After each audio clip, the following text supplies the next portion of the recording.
हाँ जी, तो अब अपन शुरू करेंगे ऐसे 250। देखो बहुत ही छोटा सा ऐसे है, 10 मिनट में आई बिलीव हो भी जाएगा, है ना। बहुत ही इजी सा ऐसे है। अगर तुम्हें इस ऐसे से डर लगता है तो आज के बाद नहीं लगेगा, 10 मिनट में को शांति से सुन लेना। देखो ऐसे 250 का नाम क्या है? Consideration of laws and regulation in an audit of financial statement. Auditor जब ऑडिट करने जाएगा तो वो देखेगा कि एंटिटी लॉज और रेगुलेशन के साथ कंप्लाई कर रही है कि नहीं कर रही है ना। ऐसे हमको बताते हैं कि भाई दो तरह के लॉज होते हैं। पहला होता है जिसका डायरेक्ट इफेक्ट पड़ रहा होता है फिनेंशियल स्टेटमेंट्स पे। For example income tax law, corporate law, GST, accounting standards, labour law, इन सभी का डायरेक्ट इफेक्ट आता है फाइनेंशियल स्टेटमेंट में कि भैया टैक्स कितना जमा किया है ना, पीएफईएसआई काट रहे हो क्या नहीं, सही से लगा रहे हो क्या नहीं, जीएसटी प्रॉपर जमा किया क्या नहीं।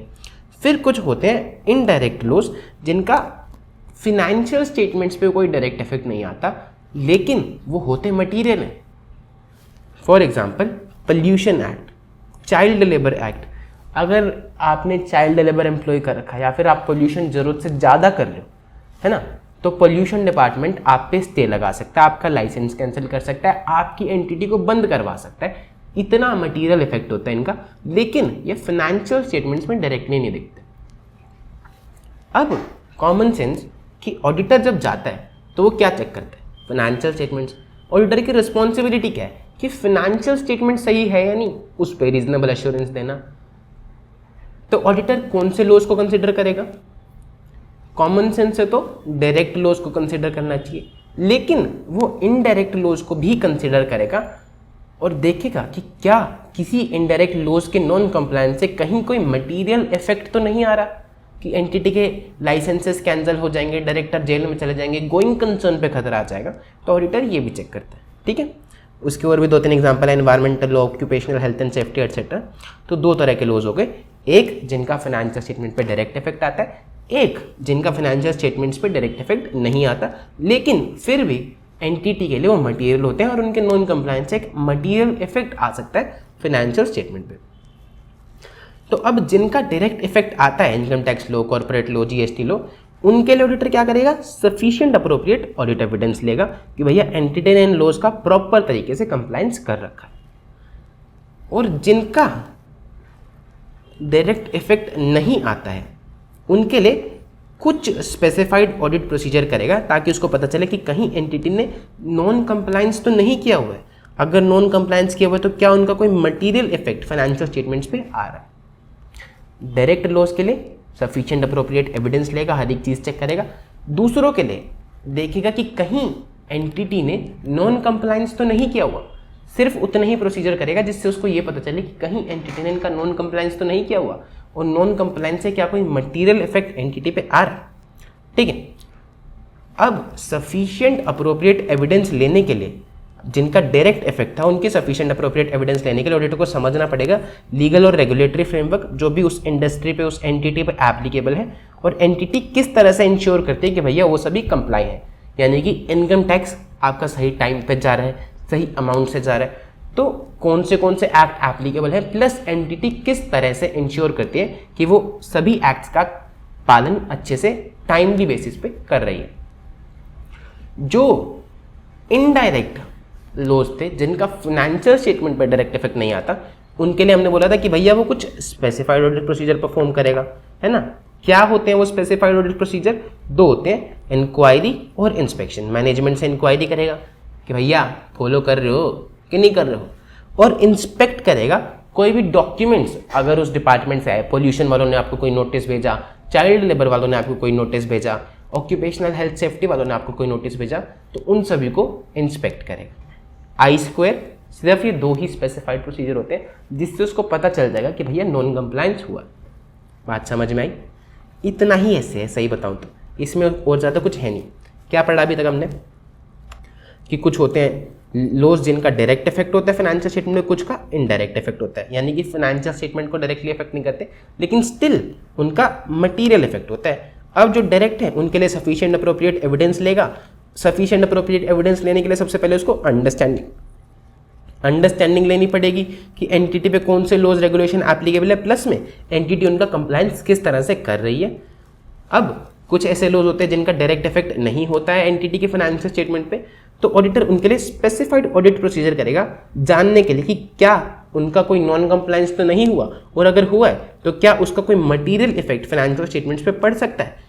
क्या होते हैं specified audit procedure? I², inquiry and inspection.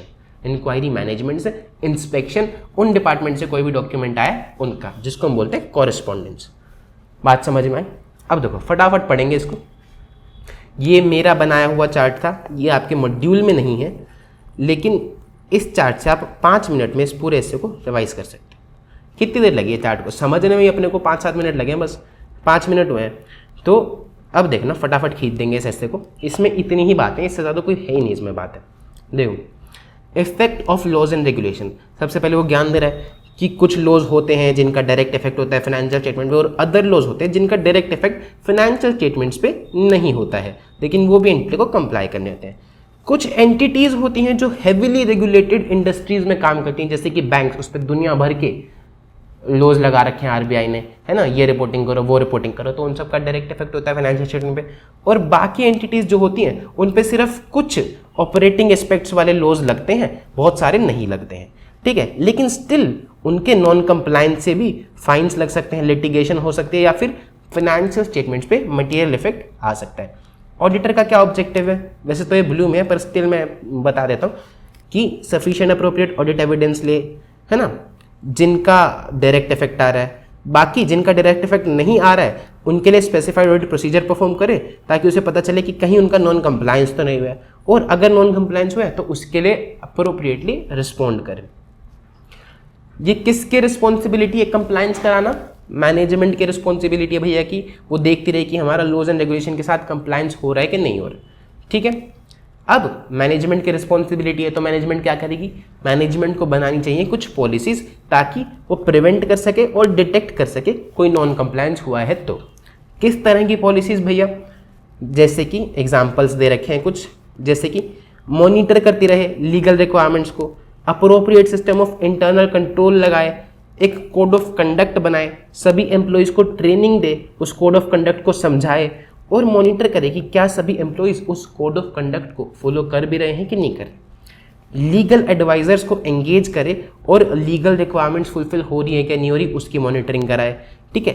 एक रजिस्टर बनाए लॉज एंड रेगुलेशन का, और अगर कोई कंप्लेंट आई है कि भैया आपने ये फॉलो नहीं किया है तो उसको मॉनिटर करे और उस पर एक्शन ले।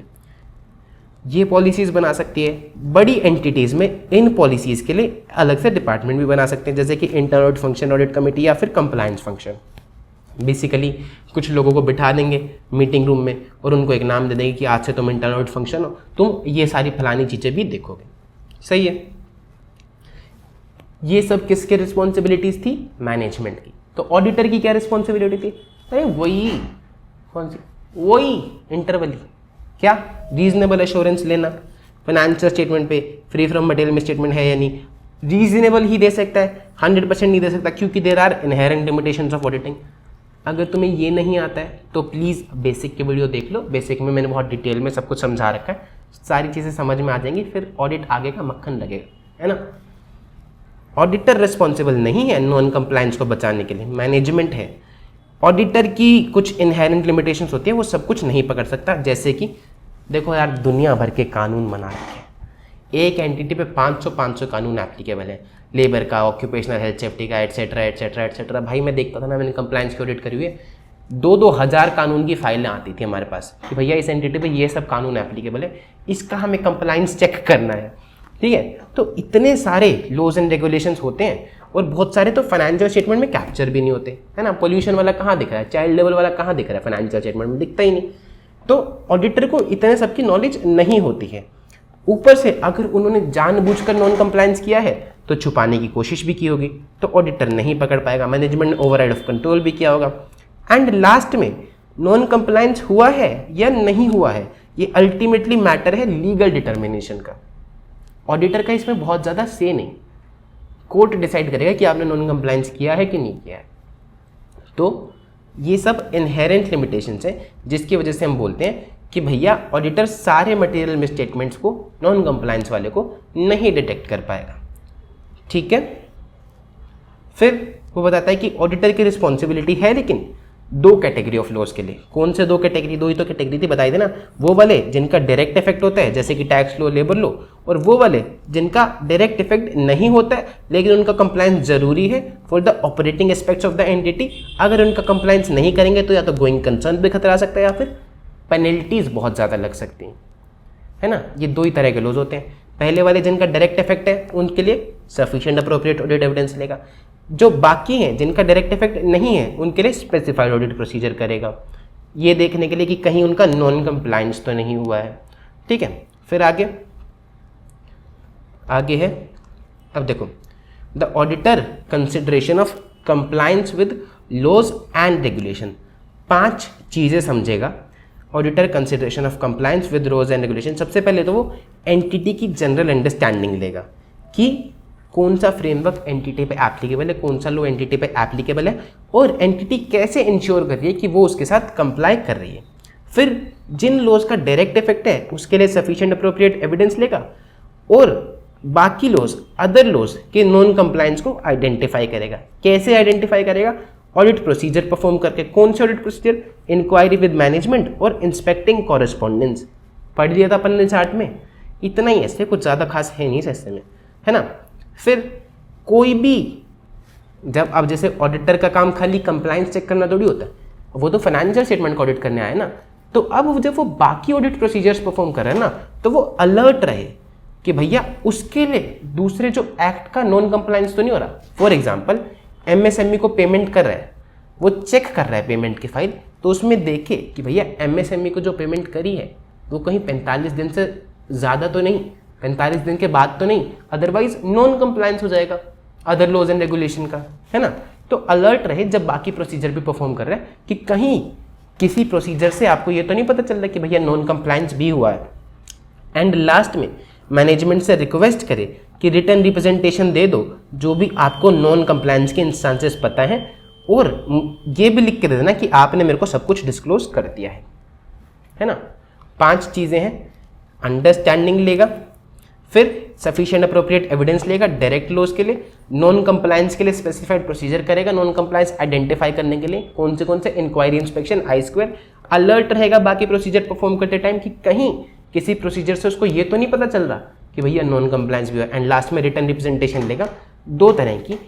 पहली में ये लिखवाएगा कि भैया आपने जितने भी नॉन कंप्लायंस के इंस्टांसेस थे मेरे को बता दिए हैं,